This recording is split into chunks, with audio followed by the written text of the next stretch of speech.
Hello friends, welcome back to my channel চেখে দেখো। আশা করি তোমরা সবাই ভগবানের আশীর্বাদে ভীষণ ভীষণ ভালো আছো। আমিও কিন্তু খুব ভালো আছি। আমি শতাব্দী চলে এসেছি আজকের পুঁই শাকের আবারও একেবারে নতুন স্বাদের ইউনিক স্টাইল একটা রেসিপি তোমাদের সঙ্গে শেয়ার করার জন্য। পুঁই শাকের অনেক রেসিপি আগে শেয়ার করে নিয়েছি, আজকের আবারও শেয়ার করতে চলেছি। আর হ্যাঁ, আজকের ভিডিওটা কিন্তু স্কিপ না করে পুরোটা দেখার অনুরোধ রইল। আর টাইটেল আর থাম্বনেল দেখে তো তোমরা বুঝেই গেছো আজকের কি বানাবো। তাহলে চলো বলে দিই ঝটপট দেরি না করে। আজকের আমি বানাবো অনুষ্ঠান বাড়ির স্টাইলে পুঁই শাকের চচ্চড়ি বা তরকারি। তো অনুষ্ঠান বাড়ির স্টাইলে পুঁই শাকের চচ্চড়ি বা তরকারি বানানোর জন্য আমি এখানে পুঁই শাক নিয়েছি। পুঁই শাকগুলোকে ভালো করে কেটে ধুয়ে পরিষ্কার করে রেখেছি। আর নিয়েছি মাছের মাথা, কারণ আজকের রেসিপিটা আমি মাছের মাথা দিয়েই বানাবো।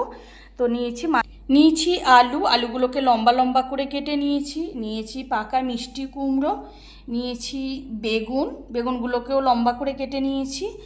লাগছে পেঁয়াজ কুচি, এখানে নিয়েছি আদা আর রসুনের পেস্ট, আমি টেবিল চামচে 2 চামচ নিয়েছি।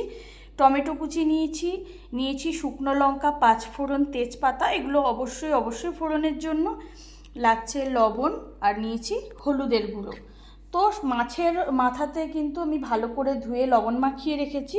তো এখন মাছের মাথাতে ভালো করে কিছুটা হলুদের গুঁড়ো মাখিয়ে নেব।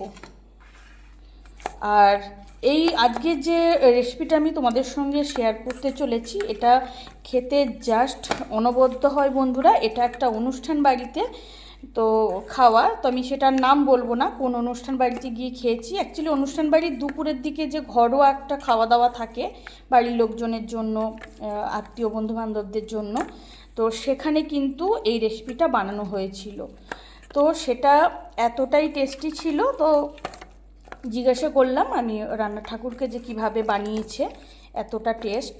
তো উনি যেই রেসিপিটা অ্যাকচুয়ালি আমাকে বলেছেন, আমি সেটাকে আমার নিজের মতো করে আজ তোমাদের সঙ্গে শেয়ার করব। কিন্তু খেতে বন্ধুরা জাস্ট অসাধারণ হয়। তো তোমাদের সঙ্গে গল্প করতে করতে মাছের মাথাতে কিন্তু হলুদ মাখানো হয়ে গেছে। তাহলে আর দেরি করব না, এখন সোজা চলে যাব রান্নাতে। আমি এখানে রিফাইন তেল দিয়ে দিলাম। এখন সবার প্রথমে রিফাইন তেলটাকে একেবারে ধোঁয়া ওঠা গরম করে নিতে হবে। রিফাইন তেলটা কিন্তু এখন খুব ভালো মতো একেবারে ধোঁয়া ওঠা গরম করে নিয়েছি। এখন লবণ আর হলুদ মাখানো মাছের মাথাগুলোকে একে একে তেলের মধ্যে দিয়ে দেব। আর একটা কথা বলে রাখি বন্ধুরা, আমি এখানে শুধু যে মাছের মাথা নিয়েছি তা না, মাছের যে ঘাড়ের দিকে পিসটা হয় সেটাও নিয়ে নিয়েছি। আমি যখনই কোনো মাছের মাথা দিয়ে কোনো রেসিপি তোমাদের সঙ্গে শেয়ার করেছি, তোমরা দেখলে বুঝতে পারবে আমার আগের ভিডিওগুলো, আমি কিন্তু মাছের মাথার সঙ্গে ঘাড়ের দিকের যে পিসগুলো হয় দেখো সেগুলোও কিন্তু আমি দিয়ে দিই, তাতে করে কিন্তু টেস্টটা অনেক বেড়ে যায়।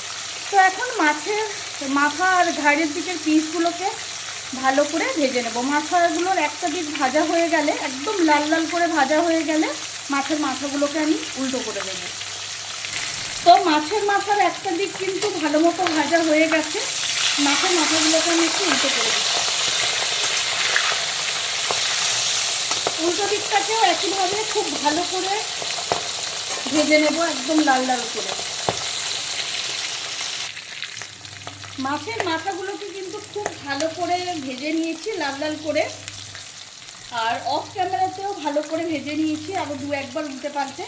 তো মাছের মাথাগুলো কিন্তু একেবারে ভাজা কমপ্লিট। মাছের মাথাগুলোকে আমি তেল থেকে তুলে নিচ্ছি। এমনভাবে ভাজতে হবে যেন অনায়াসে খুন্তি দিয়ে গুঁড়ো করে নেওয়া যায়।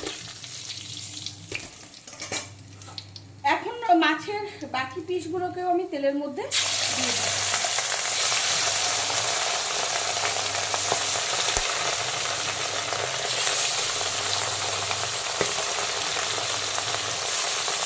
এখন এই পিসগুলোকেও খুব ভালো করে উল্টে পাল্টে ভেজে তুলে নেব, একদম লাল করে ভেজে তুলে নেব। তো এখন কিন্তু সবগুলো মাছের মাথা সহ বাকি পিসগুলো সব ভেজে ভালো করে তুলে নিয়েছি। এখন আমি এই তেলেই দিয়ে দেব আলুগুলোকে একটু ভালো করে ভেজে তুলে নেব। আর এখানে তোমাদের একটা কথা বলে রাখতে চাই, সেটা হচ্ছে আমি এখানে শুধু আলুটা ভেজে নিচ্ছি, তোমরা চাইলে কুমড়ো বেগুন এগুলোকেও ভালো করে ভেজে নিতে পারো।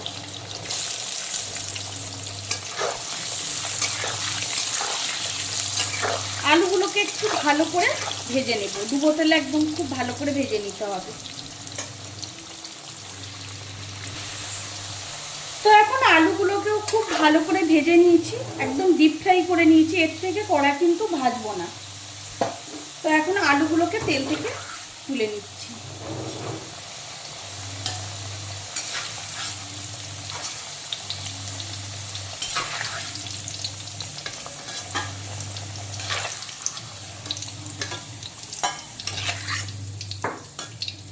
এখন মাছের মাথা আর আলু ভাজার তেলেই দিয়ে দেব প্রথমে শুকনো লঙ্কা ফোড়ন।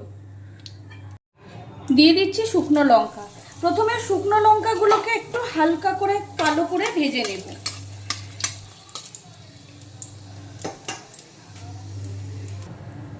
শুকনো লঙ্কাগুলো কালো করে ভেজে নিয়েছি।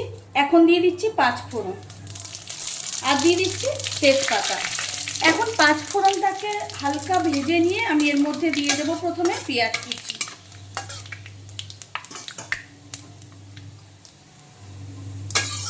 দিয়ে দিচ্ছি পেঁয়াজ কুচি।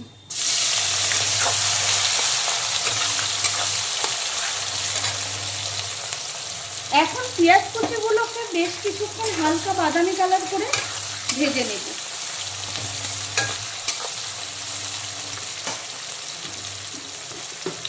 আর যেহেতু পুঁই শাক বানাচ্ছি অনুষ্ঠান বাড়ির স্টাইলে, সেক্ষেত্রে টেস্ট এবং মানে ফ্লেভারের জন্যই দিয়ে দিচ্ছি 1.5 টেবিল চামচ পরিমাণ চিনি।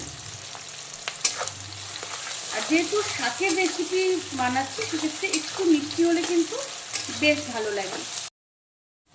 তো পেঁয়াজ কুচিটা কিন্তু হালকা বাদামি কালার করে ভেজে নিয়েছি। আর যেহেতু চিনিটা দিয়েছি, এখন অপূর্ব একটা স্মেল অলরেডি ছাড়তে শুরু করেছে। এখন দিয়ে দেব আদা আর রসুনের পেস্ট। দিয়ে দিচ্ছি টমেটো কুচি।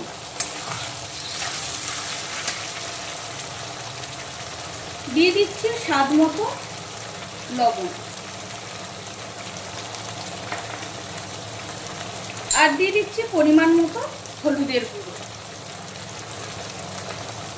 এখন বেশ কিছুক্ষণ এই পুরো মশলাটাকে আবারও কষিয়ে ভালো করে মশলার কাঁচা গন্ধ চলে যাওয়া পর্যন্ত কষিয়ে মশলাটাকে একেবারে ভাজা ভাজা করে নেব।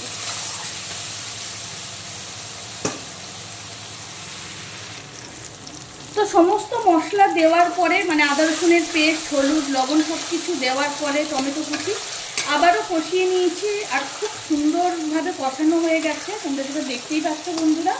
এখন আমি ভেজে রাখা মাছের মাথাগুলোকে আবারও দিয়ে দিচ্ছি কড়াইতে।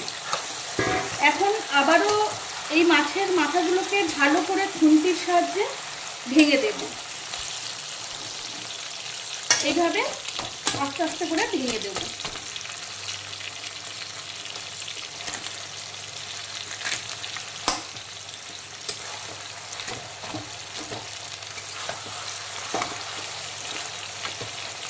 মাছের মাথাগুলোকে ভালো করে ভেঙে দিয়েছি। আর মশলার সঙ্গে 2 মিনিট সময় নিয়ে আবারও খুব ভালো করে মিক্স করে নিলাম। তো এখন আমি দিয়ে দেব আবারও এর মধ্যে ভেজে রাখা আলু।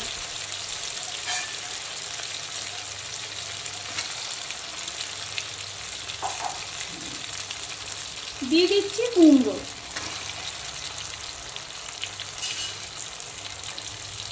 আর দিয়ে দিচ্ছি বেগুন।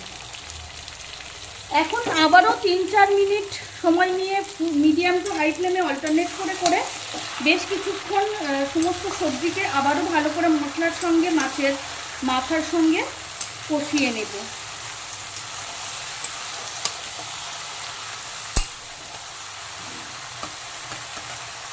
যেহেতু বেগুন আর কুমড়োগুলোকে আমি আলাদা করে ভেজে নিইনি, তাই একটু সময় নিয়ে কিন্তু বেগুন আর কুমড়োর কাঁচা গন্ধটা চলে যাওয়া পর্যন্ত আমাকে কিন্তু ভালো করে কষিয়ে নিতে হবে। তো এখন প্রায় 4-5 মিনিট সময় নিয়ে কুমড়ো বেগুন এগুলোকে খুব ভালো করে সমস্ত মশলার সঙ্গে কষিয়ে নিয়েছি। আর সব দেখে কিন্তু বন্ধুরা বুঝতেই পারছো খুব ভালো মতো কষানো হয়ে গেছে। এখন দিয়ে দেব কেটে রাখা পুঁই শাক।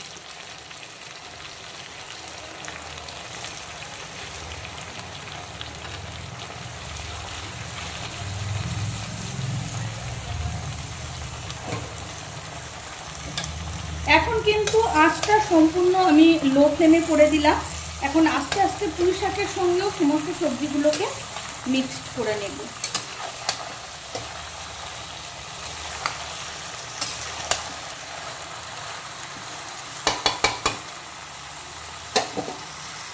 হবে না তো পুঁই শাকগুলো দেওয়ার পরে সমস্ত সবজি, মাছের মাথা সব কিছুর সঙ্গে খুব ভালো করে মিক্সড করে নিয়েছি। আর আঁচটা কিন্তু অবশ্যই আমি লো ফ্লেমে রেখেছি।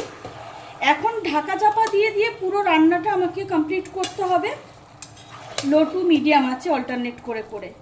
তাতে করে, কারণ এটাতে তো কোনো জল দেওয়া যাবে না, শাক থেকে প্রচুর পরিমাণে জল বেরোবে, আর সেটা কিন্তু দরকার সবজি শাক এগুলো সেদ্ধ হওয়ার জন্য।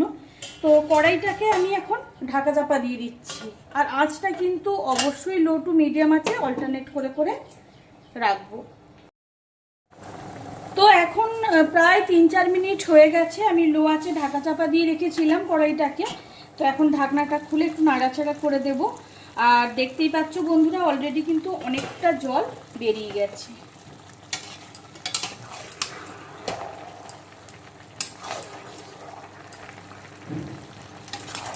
কারণ সবজিটা যদি নাড়াচাড়া না করে দিই তাহলে কিন্তু নিচের দিক থেকে ধরে যেতে পারে, তরকারিটা পুড়ে যেতে পারে।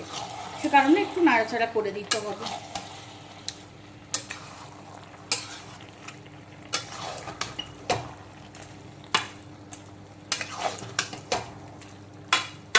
তরকারিটা কিন্তু ভালো করে নাড়াচাড়া করে দিলাম, উপর নিচ করে দিলাম।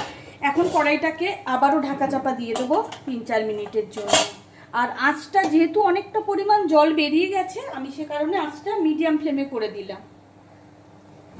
তো আবারও প্রায় 4-5 মিনিট সময় নিয়ে মিডিয়াম আঁচে শাকটা রান্না করে নিয়েছি। এখন দেখতেই পাচ্ছ বন্ধুরা, এখন কিন্তু আরও অনেকটা পরিমাণ জল বেরিয়ে গেছে। আর তার সাথে সাথে শাকটাও কিন্তু অনেকটা মজে গেছে, অনেকটা সেদ্ধ হয়ে গেছে ভালো মতো। তবে এখন কিন্তু আর ঢাকা চাপা দেব না, কারণ শাক সবজি সব কিছুই খুব ভালো মতো সেদ্ধ হয়ে গেছে প্রায়। তো সে কারণে এখন ঢাকা চাপা না দিয়ে বাকি রান্নাটা করে নেব, তাতে করে জলটাও যাতে খুব ভালো মতো টানিয়ে নেওয়া যায়। কারণ যেহেতু পুঁই শাকের চচ্চড়ি বানাচ্ছি বা তরকারি বানাচ্ছি, একটু গা মাখা হলে, শুকনো হলেই কিন্তু বেশি ভালো লাগবে খেতে। তো আঁচটা আমি একেবারে ফুল ফ্লেমে করে দিলাম। এখন বাকি রান্নাটা, মানে পুরোপুরি জলটা শুকনো হওয়া পর্যন্ত বাকি রান্নাটা আমি করে নেব ফুল আছে। তো এখন আবারও প্রায় 4-5 মিনিট সময় নিয়ে ফুল আছে বাকি রান্নাটা আমি করে দিলাম। এখন কিন্তু পুঁই শাকটা একেবারে রেডি। আর যেটুকু জল ছিল সেটুকুও কিন্তু একেবারে শুকিয়ে গেছে। আর আমার আজকে রান্নাটাও একেবারে কমপ্লিট। অনুষ্ঠান বাড়ির স্টাইলে পুঁই শাকের তরকারি একেবারে রেডি। আঁচটা আমি এখন বন্ধ করে দিলাম। এখন একটা সার্ভিং বলে ঢেলে গরম গরম ভাতের সঙ্গে সার্ভ করে দেব। তাহলে বন্ধুরা, তোমাদের সঙ্গে আজকের একদম নতুন স্বাদের একটা পুঁই শাকের রেসিপি শেয়ার করে নিলাম। আর বিশ্বাস করো বন্ধুরা, জাস্ট একটা গন্ধে পুরো বাড়িটা ভরে গেছে, এতটাই একটা ভালো স্মেল, একটা লোভনীয় স্মেল ছাড়তে শুরু করেছে।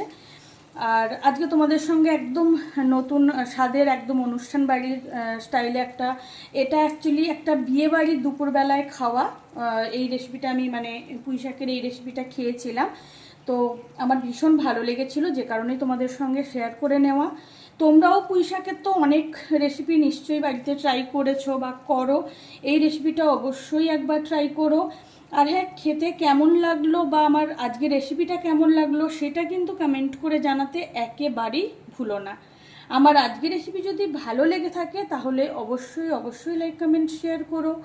চ্যানেলটিকে সাবস্ক্রাইব করে দিও আরও অনেক অনেক ভালো ভালো নতুন নতুন রান্নার রেসিপি পেতে। পাশে থাকা বেল আইকনটি অবশ্যই প্রেস করে দেবে, তাতে করে আমি যখনই কোনো নতুন রান্নার ভিডিও আপলোড করব সবার প্রথম তোমরা নোটিফিকেশান পেয়ে যাও। পুঁই শাকের আবারও কোনো নতুন স্বাদের নতুন রেসিপি নিশ্চয়ই খুব তাড়াতাড়ি শেয়ার করে নেব। ভালো থেকো, সুস্থ থেকো, আজকের মতো বিদায়।